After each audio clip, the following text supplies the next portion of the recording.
पिंपरी चिंचवड महानगरपालिका निवडणूक 2026च्या पार्श्वभूमीवर रहाटणी प्रभाग क्रमांक 27 मध्ये राष्ट्रवादी काँग्रेस पक्षाच्या प्रचाराला निर्णायक गती मिळाली असून मंगळवारी सायंकाळी काळेवाडी येथे पार पडलेल्या उपमुख्यमंत्री अजित पवार यांच्या भव्य विजयी एल्गार सभेने चारही उमेदवारांच्या विजयाची चाहूल दिली आहे।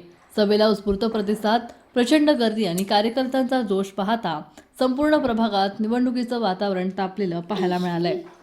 या सभेत अजित पवार यांनी राष्ट्रवादी काँग्रेसच्या चारही उमेदवारांचं सुमित डोळस, अश्विनी चंद्रकांत तापकीर, अनिता कैलासराव थोपटे आणि सागर कोकणी यांना जाहीर कौतुक करत मतदारांना चारही उमेदवारांचा एकत्र पॅनल निवडून द्या असं आवाहन केलंय।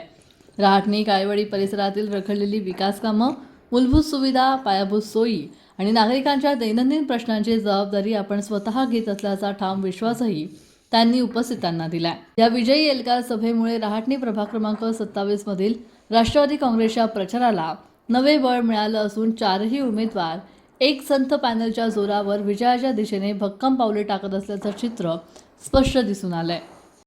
अनिता कैलासभाऊ थोपटे त्यांचे पती नगरसेवक होते, ताईंनी घर सांभाळलं। जे स्वतःचं घर सांभाळू शकते ती उद्याच्या प्रभागाचं पण घर सांभाळू शकते, म्हणून आमच्या अनितेताईला आम्ही उमेदवारी दिलेली आहे। प्रतिनिधी महाराष्ट्र न्यूज, पिंपरी चिंचवड।